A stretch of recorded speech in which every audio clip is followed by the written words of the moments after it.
This is the Words of the Spirit radio broadcast. In this hour and in this generation, God is speaking by His Spirit.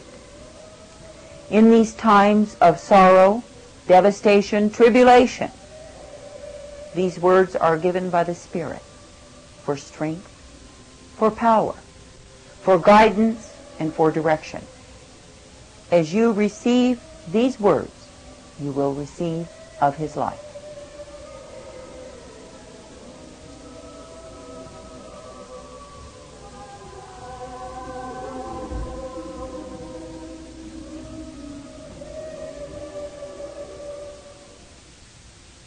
I speak unto thee this day, and I say that I laugh, I say that I laugh, and I say that I mock the mockers. For I say, while men have thought they were so great, so grand, so glorious, I say it is me, the living God, who has brought them down. That is, I have brought them down to grovel in the mire, I have brought them down to howl unto the wind. I say that I brought them down to eat the very dust that they are. And I say all the while they continue in pride and arrogance, demanding and commanding, but I say there is none to respond unto them. And I say it is me, the living God, who has brought it to such a state of being because of their pride, their contempt, their mockery of me. I say this day that I, the living God, am not mocked, and when men and women, through their pride and arrogance, think somehow they get by with mockery of me, I say it is me, the living God, who will cause them to be mocked. For I say they are shame and disgrace and a sorrow that I, the living God, ever allowed them to live in the earth. For I say when men do not know, understand, and realize that it is me, they are meant to pay the respect, the honor, the praise unto, and they give themselves to rebellion and pride. I say they become mockers and scoffers, all to their own destruction. And I say the day comes as it is even now, that I, the living God, am mocking the proud, the high-minded, the haughty, who think they remain forever. For I say when I, the living God, am finished with my chastisement of them, I say they will grovel in the dust and realize they are mere men. That is, for all of their contempt, their scoffing and mocking of me, that I, the living God, can take everything from them. And I say all that they thought they had will prove to be nothing, utterly nothing before me. I say this day that I, the living God, am in this generation bringing down the proud. And I say that I am indeed vindicating myself upon them. I say that I'm leveling them through my wrath, my fury, my anger, and rage against them. For I say that I, the living God, am sick of. I say that I've had enough of the scoffers, the mockers in this proud generation. And I say it is me, the living God, who is laughing even now as they squawk, as they moan, as they groan. And I say there's none to even hear them when they cry.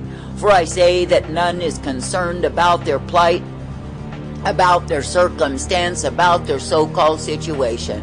For I say, while they had their worlds together, they cared nothing for anyone, and they cared even less for me. Now I say, what they've sown is given back unto them in retributive justice, and oh, how they squawk and squeal and moan and groan under the same. But I say that I, the living God, do not hear them when they cry. I say that I laugh at them because they laughed at me. That is, when they broke my heart through their pride, their contempt, their mockery of me, I say they did not hear me at all. That is, even though I sent forth my messengers, my prophets, crying out for them to repent, I say they only sealed themselves tighter in pride. And I say they scoffed and they mocked my servants, they scoffed and they mocked my concern, my desire to see them redeemed from what it was that was coming upon them. But instead they refused to hear me. Now I say the same is returned unto them. That is, as they cry and they moan, they reach out to the arm of flesh, but I say the arm is rotted away. That is, they reach out to that which they think is their security, that which will help them, and I say they receive no help at all. And I say even if they are given some help, I say the same is literally a mocking of their plight. That is, they are not given anything that would help them at all, and I say they are left to flounder in the same. And I say that is indeed my vindication upon the proud, for I say it is my wrath revealed. For I say when men will reach unto the arm of flesh and cry out to the same to be their rescue, to be their salvation, to be their mercy, and they find that the arm is rotted away, I say, what else can they do? I say they can only scream all the louder, for they are locked in their own prison houses of pride.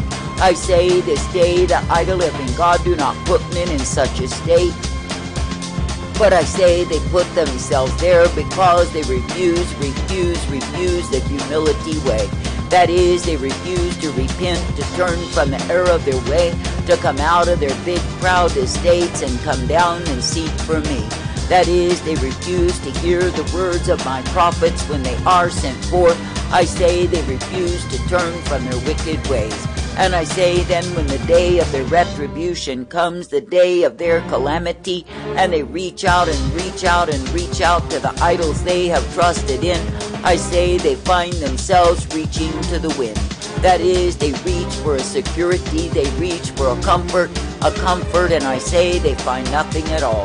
For I say it is me, the living God, who does lead them in their destitution, who does lead them in their frustration and anger, and I say that it is because that's what they have done against me.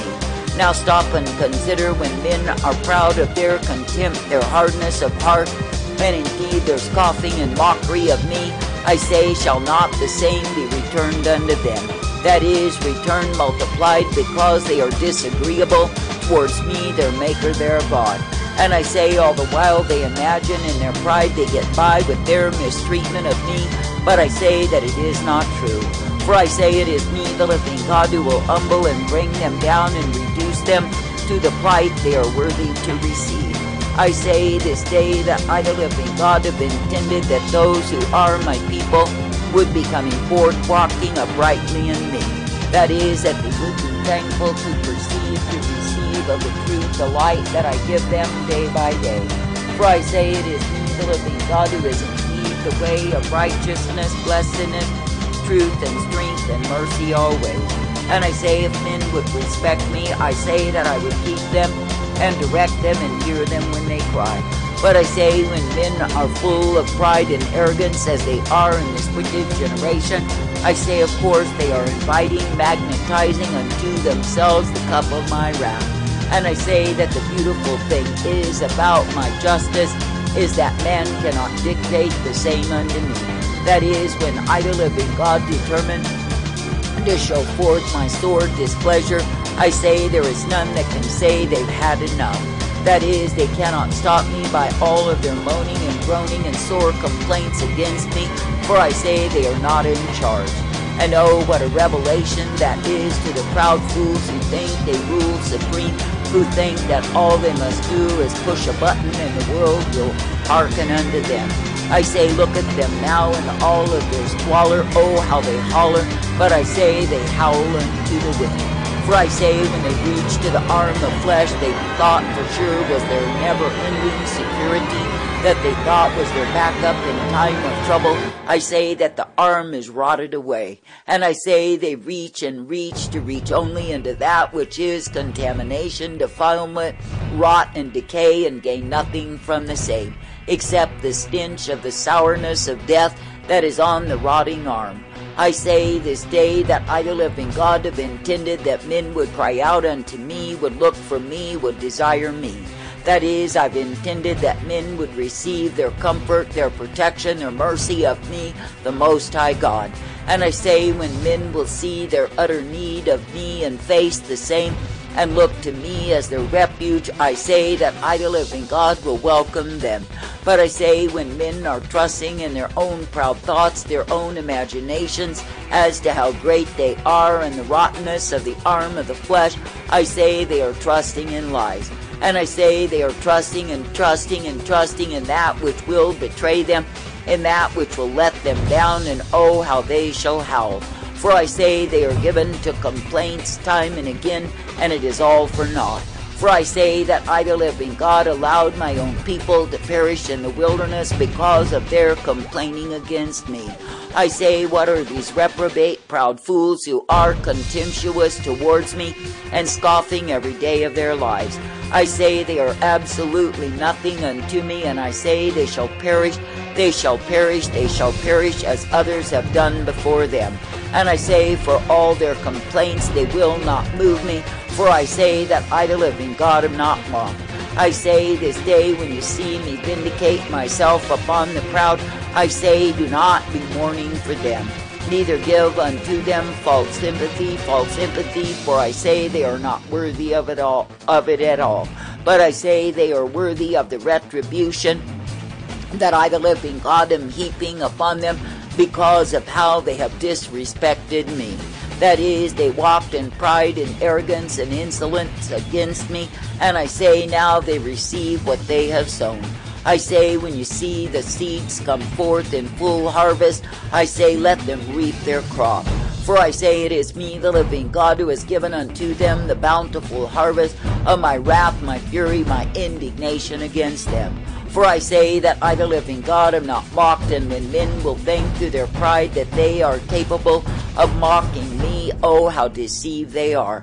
For I say, it is me, the living God, who will bring them down. It is me, the living God, who will devastate them and end them in despair. And it is me, the living God, who will cause them to reap of the cup of their own wretchedness because of their mistreatment of me. For I say, when men through pride and arrogance and vain conceit imagine how great they are, I say they are living in lies. For I say that all it takes is the stroke of my hand, even in a night, to bring them low, to humble them, to render them useless and helpless before me.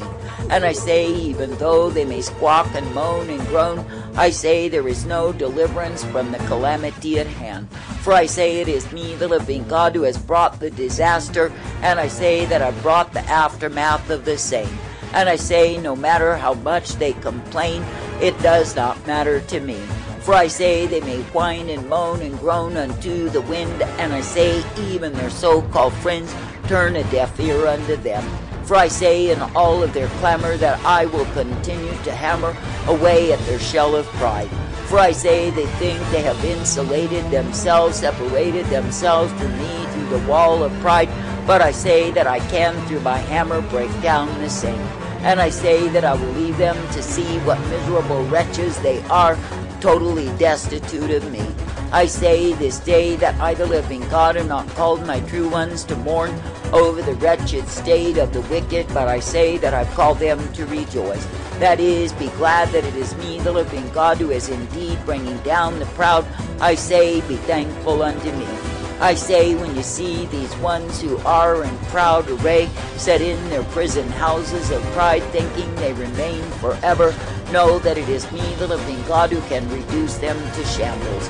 That it is me, the living God, who may devastate their mansions, their great proud works, and bring them down to heaps of rubble. I say, it is me, the living God, who can do so, even in one stroke of my wrath against them. I say this day that I, the living God, am showing forth to prove that I am indeed the Almighty, and any man with any wisdom at all will bow the knee unto me. But I say that the rebellious, the proud, the defiant will go on in their own headstrong ways, determined that they can do it on their own. But I say, what the funny thing is, they may do it, but I can do it too. That is, I can bring down again their own proud works, their own great castles, and leave them in shambles once again.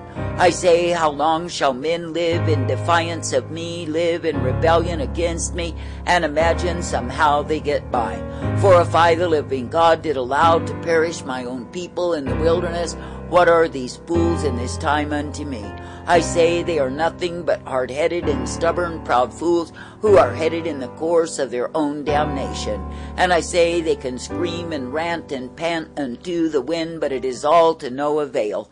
For I say, when I, the living God, am thoroughly disgusted, I say that I will prove unto the sons of men once again that my retributive justice is perfect for the crimes they've committed against me. And I say they will have no court to appeal to, for I say there is no court of man that has rule over me. I say they will have no agency that will really hear their pleas and their begs for help, for I say that all are rotted within. And I say that all that they reach out to will prove to be nothing more than an illusion, than a mirage that fades away. For I say it is me, the living God, who intends to leave them helpless and hopeless because they refuse to hope in me.